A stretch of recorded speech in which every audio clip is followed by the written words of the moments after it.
Don't go far, mommy. Back a little bit here.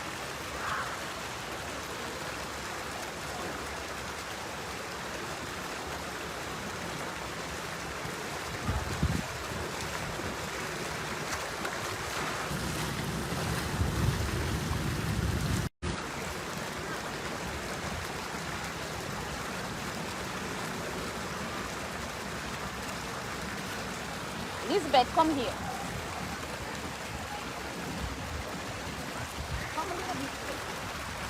Here.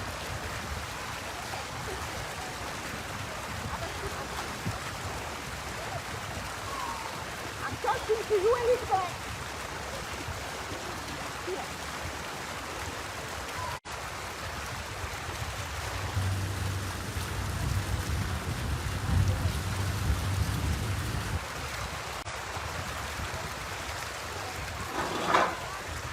C'est le diable, amour inconditionnel,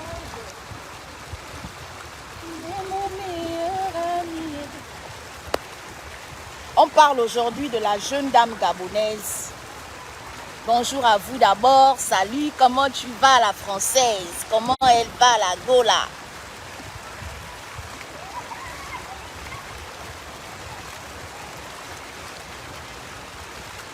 C'est pas une Gabonaise, c'est une jeune Camerounaise. Vous savez, l'affaire de placement, là, l'affaire de placement, c'est un truc. Les femmes ne voient que l'argent en ce qui concerne les placements. Dans l'affaire de placement, les femmes ne voient que l'argent. Vous comprenez? Donc, dès qu'elle écoute que là-bas, il y a l'argent, elle se précipite, devient un business au Congo. L'affaire de placement, ça devient un business en Afrique, au Congo, au Nigeria, au Ghana, comment on appelle, Porta, à Dubaï, au Gabon. Donc l'affaire de placement, ça devient un grand business en ce moment-là, dans le monde. Aux États-Unis, c'est pareil. D'accord? Les femmes aujourd'hui décident de ne plus travailler. Beaucoup de femmes aujourd'hui ont décidé de ne plus travailler. Leur travail, c'est vendre leur corps. Leur travail, c'est vendre leur corps. Voilà. Donner leur corps en échange de l'argent, d'une rémunération financière ou bien matérielle. Ça peut être la voiture. Hein? No, you can slide because I don't have a clothes for that. Okay? You just have to swim here. Stay over there. Donc, les femmes aujourd'hui vendent le corps. Ok? Et du coup,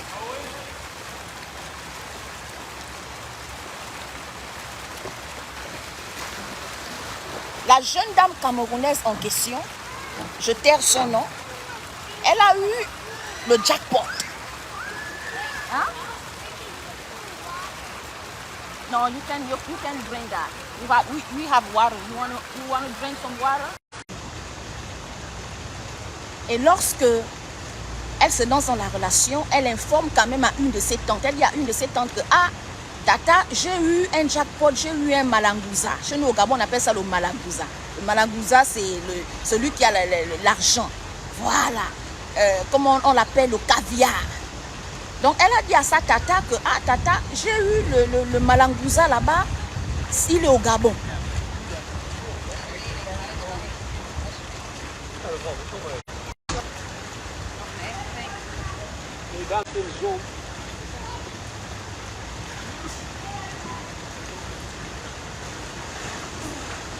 Donc la go, elle a eu le malangouza. Elle décide de venir au Gabon rencontrer le malangouza, donc le sénateur qui est au Gabon.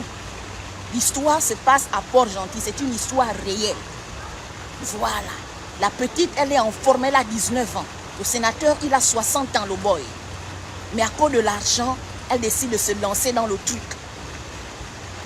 Elle se lance dans le mouvement. Et quand elle arrive au Gabon, elle est intéressée. C'est une belle go, elle a les formes, elle pète la forme et tout. Le sénateur décide de garder la go et tout. Et la tante de la go était informée de tout ce qui se passait.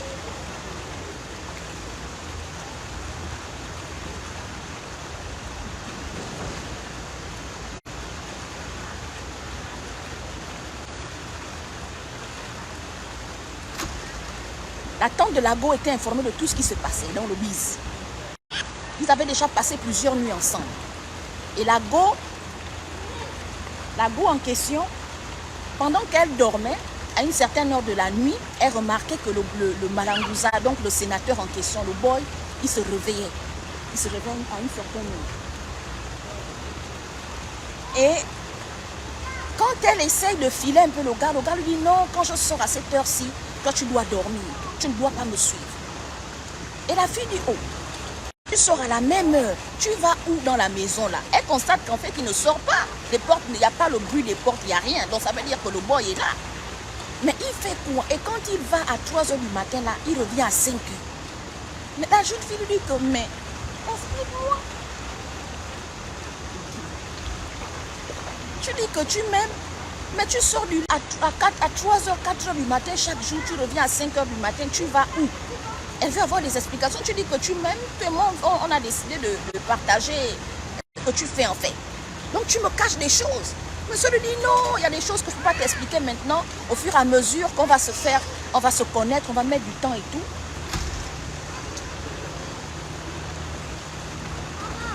Yes.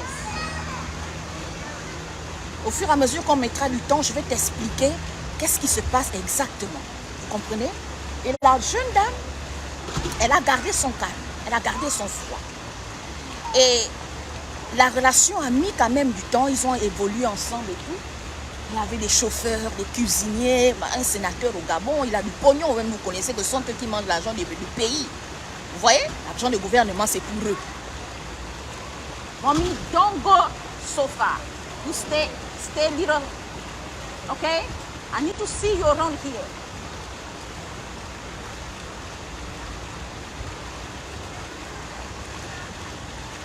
Et un jour,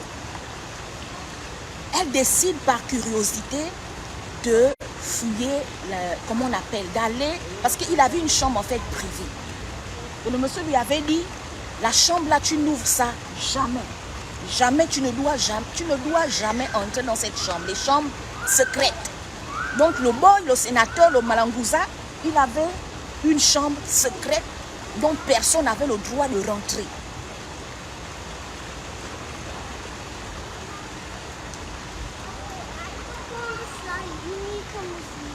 Elizabeth, I can slide with you because I don't have a clothes for swim pool, okay? Because when you slide, you're gonna jump in the water, and I have to be with you to go over there. But I don't have my swimsuit.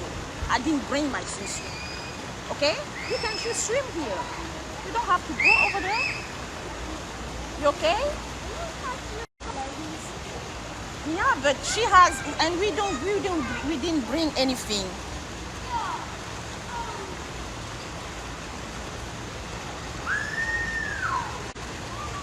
Et la jeune go, elle dit, ah aujourd'hui, je veux essayer de fouiller un peu je vais un peu essayer de rentrer dans la chambre du gars. Et donc, un soir, le monsieur est rentré. En fait, elle cherchait maintenant des stratégies, comment faire pour rentrer dans la chambre secrète. Et la go, un soir, quand le monsieur rentre, elle va faire le bisou au gars pour dire bon arrivé et tout et tout et tout. Vous savez, les jeunes, les Camerounaises, pour ça, elles savent entretenir les hommes, elles savent garder un homme. Quand une Camerounaise, elle sait qu'elle a son intérêt dans une relation, voilà, et que le gars rassure bien.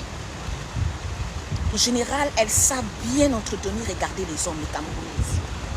Donc, quand le gars arrive, elle part prendre le sac, le chauffeur, machin, ouvre la porte au patron et tout et tout et tout. Déjà, le sénateur en question, il était marié, ok? Et sa femme vivait en France. Vous connaissez les boss de nos pays là. Bizarrement, leurs enfants et leurs époux sont toujours ailleurs, soit aux États-Unis ou bien en France. Et donc, nous les pauvres, c'est nous qui restons en Afrique. Voilà. Donc, au moins, ils peuvent bien faire leurs opérations. Ils sacrifient les enfants des autres, ils boivent le sang humain là-bas. Les femmes et les enfants ne sont pas informés de toute leur marmaille. Là, c'est la marmaille qu'ils font. Elizabeth, you stay here. Come here right now.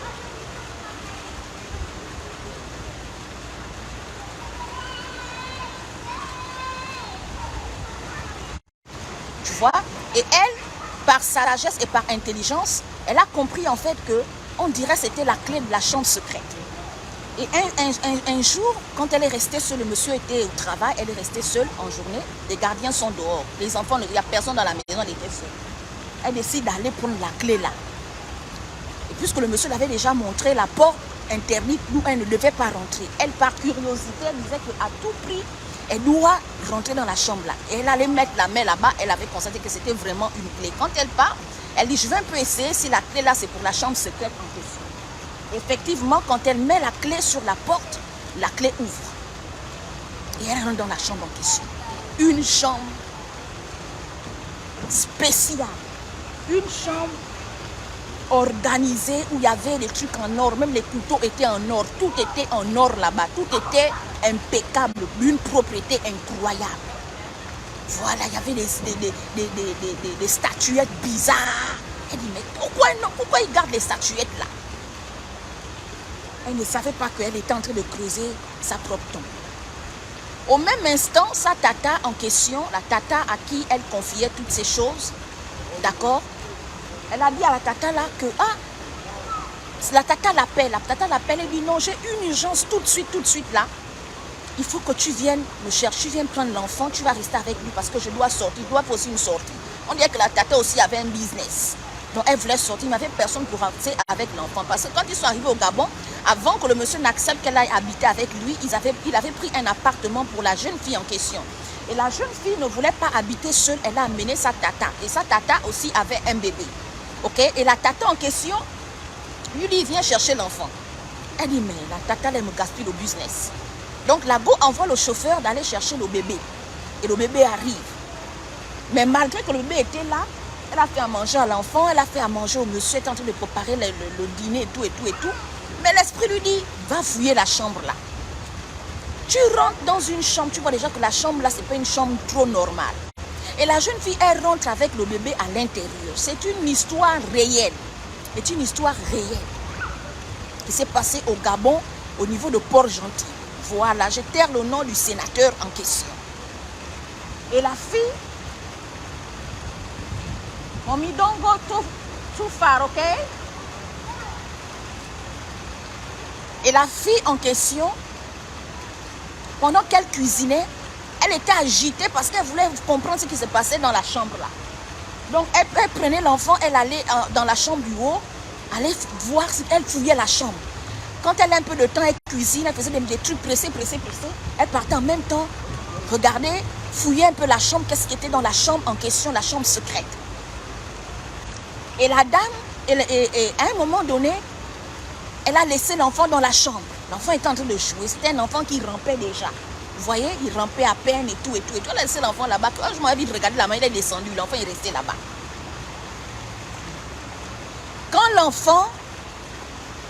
Juste les quelques minutes, donc elle a laissé l'enfant dans la chambre. Elle est descendue, venue regarder la marmite à la cuisine. Quand la jeune fille remonte, elle trouve que le bébé a disparu. L'histoire se passe au Gabon, une histoire digne d'un film d'horreur. Quand elle arrive, elle constate que le bébé a disparu. La fille commence à paniquer. L'enfant d'autrui est où? Elle fouille, elle remue. Elle soulève les matelas. Quand elle soulève le lit sous le matelas, elle trouve le piton. Mais regardez-moi le petit frère de l'anaconda. Il était sous le lit. Le gars, il est calé sous le lit. Il a avalé le bébé vivant.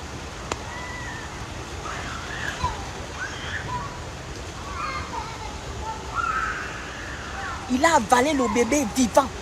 L'histoire se passe au Gabon, hein, je vous dis bien en Afrique. Ce n'est pas les choses des films. Vous allez dire que c'est les films. Voilà.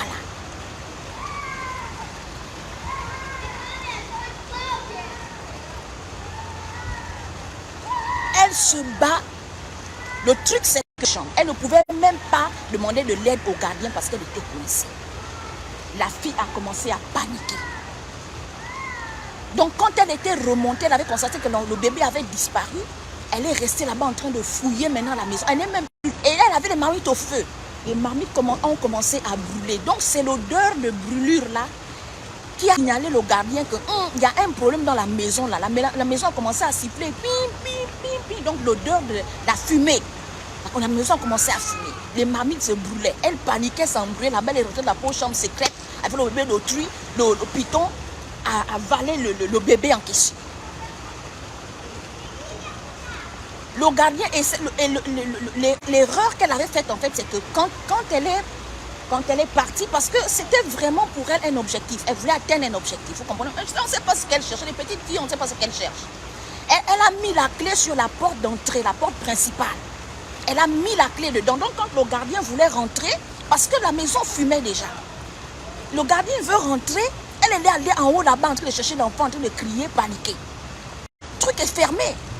Il n'y a pas d'accès, il ne peut pas rentrer. C'est bloqué. Le gars rappelle au patron qu'ici dans la maison, là, ça ne peut pas. Faire est complètement gâté ici, donc il faut venir. Et le gars, le patron arrive. Ils n'arrivent pas à rentrer dans la maison. La maison est en train de fumer. La fille là, elle était en panique, en train de chercher le bébé qui a disparu.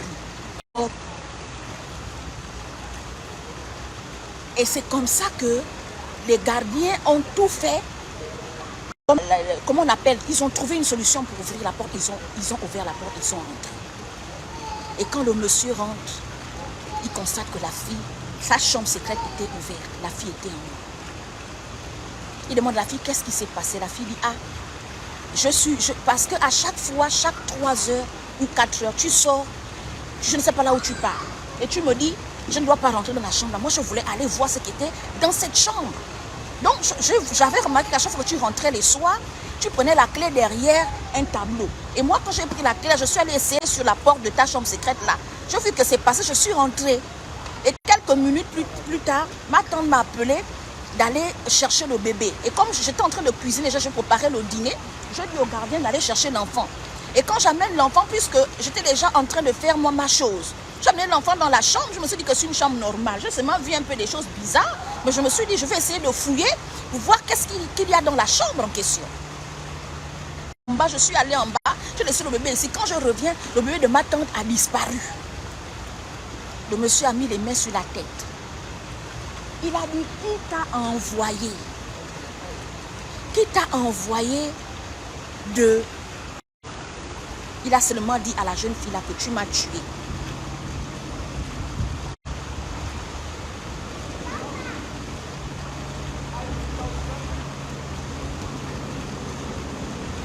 Il a dit à la jeune fille là que maman, tu m'as tué.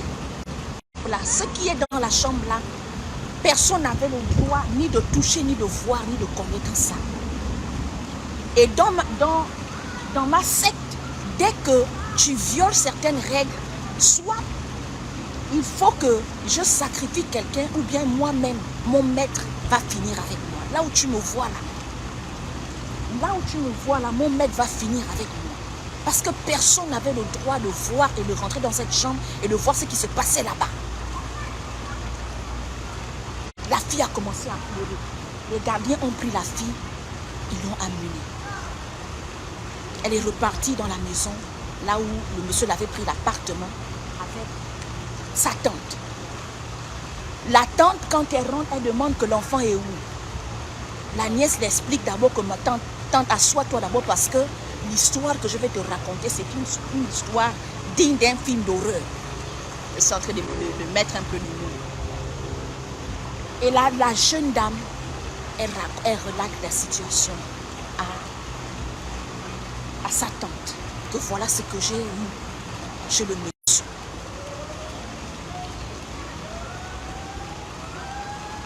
Le truc, c'est que ce que j'ai envie de dire, en fait, c'est que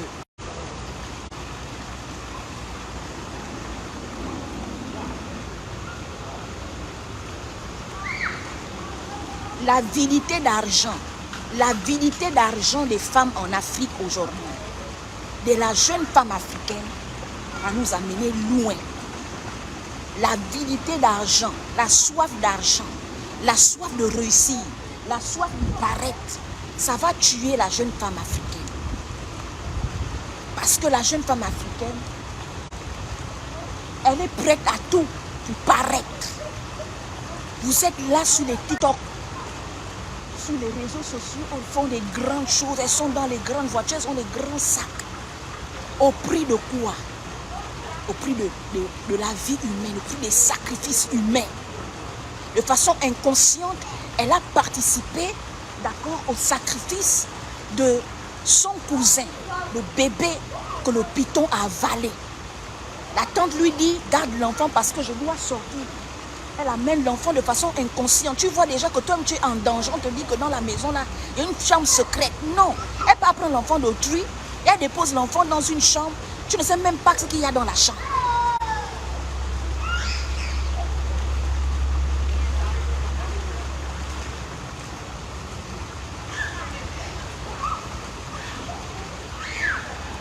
Tu ne sais même pas ce qu'il y a dans cette chambre-là. Tu rentres quand même. Et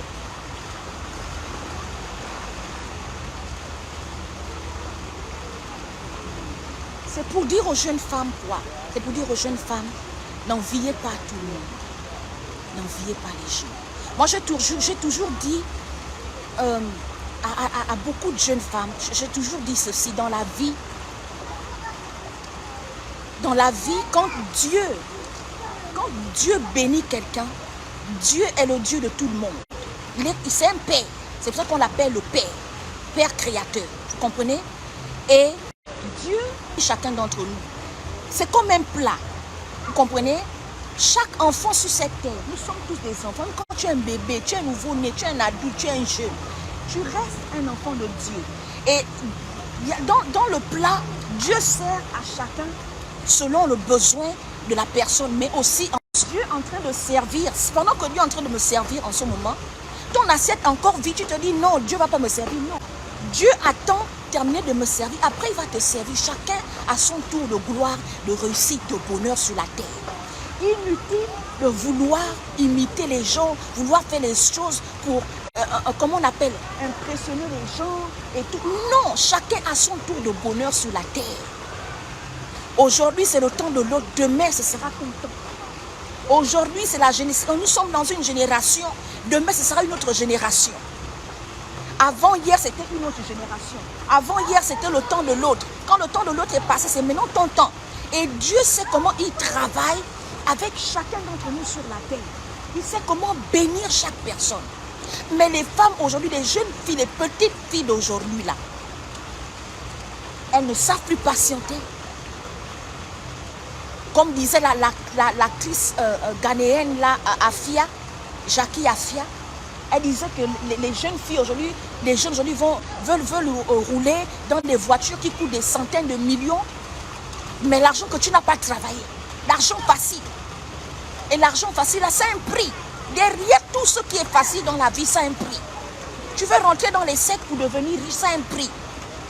Chez moi au Gabon, on dit mourir jeune mais riche. Voilà. Il préfère mourir jeune. Vous pouvez finir avec sa vie, mais il faut qu'il meure riche. C'est ça le nouveau slogan en Afrique, dans certains pays, particulièrement au Gabon chez moi. Je peux mourir jeune, mais il faut que je meure riche. Et donc, ils se jettent dans les sectes, dans les pratiques occultes, démoniaques. Le plus important, ils ont besoin d'argent. Et les jeunes femmes aujourd'hui, dès qu'elles écoutent qu'elle a l'argent, il suffit qu'elle soit belle. Elle a le beau teint, c'est fini, ça devient le teint du business. Qui a dit que si tu ne...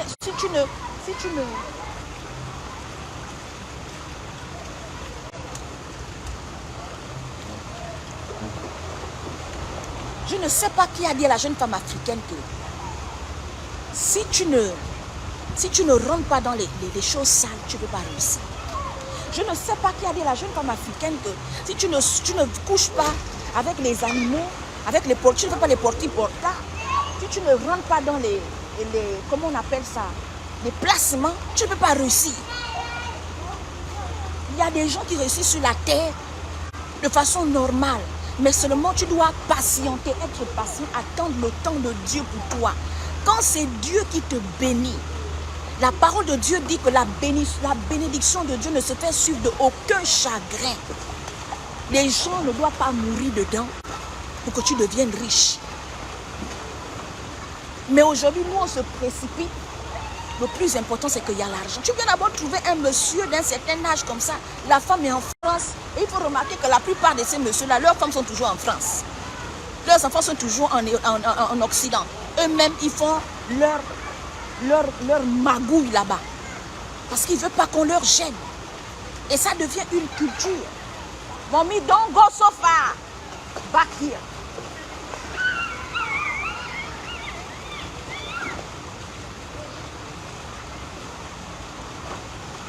Donc, dire à la jeune femme que la vie est un choix. La vie aujourd'hui, la vie, le monde dans lequel on est, c'est un problème de choix et de décision. Tu décides de rentrer dans la vie facile, tu dois payer le prix. Oui, ça fait mal de souffrir. Ça fait mal de savoir que tu te lèves le matin, ton enfant n'a rien à manger. Nous sommes passés par là. On est passé par là. Moi, j'ai l'habitude, quand je donne mon témoignage ici, les gens pensent peut-être que non, la coach Audrey aime parler d'elle. Non, c'est pour vous dire que la coach Audrey, la vie que j'ai aujourd'hui, je ne suis pas née dans cette vie. Je suis née dans un environnement où maman va à 5 h du matin, elle marche le Sotega jusqu'au Carrefour Léon à pied, ne vous laisse pas 100 francs. Vous restez toute la journée affamé, vous n'avez rien à manger. Vous n'avez rien à manger.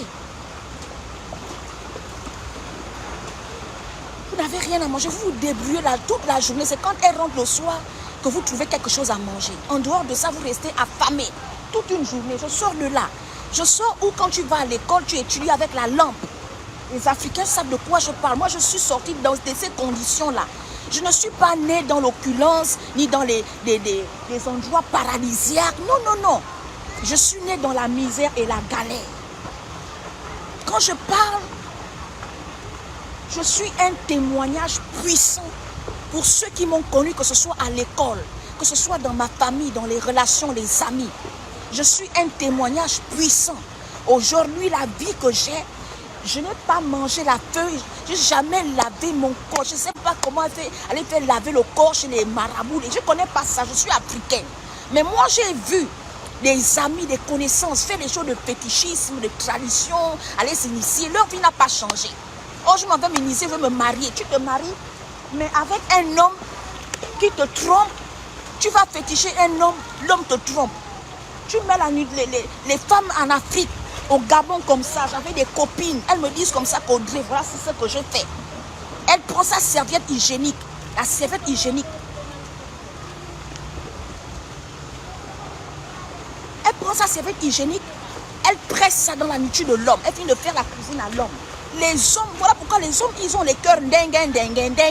Oh, les hommes ils sont comme des ceci. Mais les hommes en Afrique, la plupart des hommes, 3 hommes sur 5 en Afrique, ils ont déjà été fétichés, empoisonnés. Quand j'ai mis la vidéo qui là où la femme, l'homme veut empoisonner la femme, mais c'est la femme qui empoisonne le mari là. Les gens ont commencé à dire, ce sont des vidéos qu'il faut censurer, mais c'est des choses que les femmes africaines vous font, les gars. Parce qu'en Afrique, très peu d'hommes fétichent la femme. C'est les femmes qui fétichent les hommes en Afrique. En Afrique, tellement que les hommes sont convoités, la femme africaine, elle est avide du mariage. Elle est prête à tout pour se marier. Qu'est-ce qu'elle fait? Elle met sa serviette hygiénique. Quand elle est en règle, elle presse ça. Elle presse ça dans le jus de l'homme. Ou bien quand l'homme termine de manger, elle prend tes arrêts. Les arrêts, les déchets. Quand tu as fini de soit du poisson ou bien de la ça au féticheur, au marabout. Pour garder, pour que l'homme soit fidèle, pour que l'homme lui donne l'argent, ou bien pour que l'homme ne prenne pas une autre femme. Mais c'est une guerre. En Afrique, c'est une guerre. La plupart des femmes africaines, elles pensent que pour avoir un homme, il faut rentrer dans comment on appelle ça, les placements. Il faut féticher l'homme. La femme africaine a une mentalité qu'on doit changer. On doit changer cette mentalité de servitude. Où on pense que si une femme, tu n'as pas le mari dans la vie, ta vie n'a pas de sens. La femme africaine, quand elle arrive à 35 ans, 40 ans, si elle n'est pas mariée, c'est comme si on a tué tous ses parents. Sa vie n'a pas de sens. Sa vie n'a pas de sens. Et elles sont prêtes à tout. Elles sont sur les réseaux sociaux là. Les gars, elles envoient les gars. Mais non. C'est déplorable. C'est vraiment déplorable. J'ai pitié des hommes. Quand je regarde les hommes en Afrique, j'ai pitié des hommes. Et c'est ce qu'elles font quand elles viennent en Occident ici. Elles font du n'importe quoi. Du n'importe quoi. Elles sont prêtes à vendre leur âme pour de l'argent, pour le paraître, pour le... Mommy, here. Don't go far.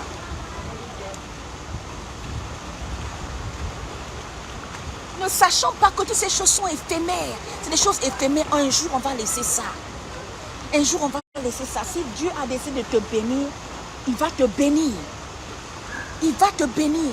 Et le plan de Dieu pour tous les humains sur la terre, c'est qu'on soit heureux.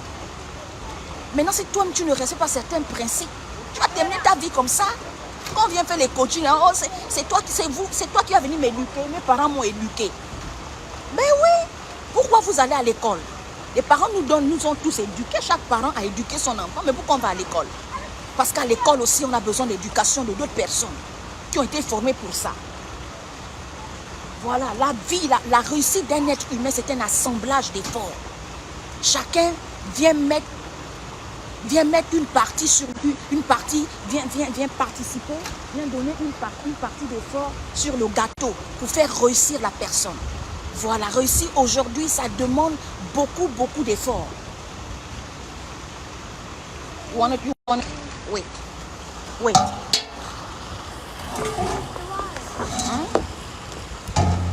Let me open it.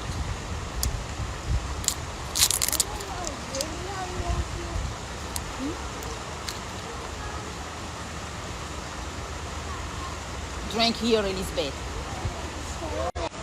Voilà, moi je suis arrivée, j'avoisinais la trentaine. Je suis restée au Gabon, j'avoisinais la trentaine. Comme je pouvais, comme nous tous. Mais c'est pas ce qui va te faire que tu vas rentrer dans n'importe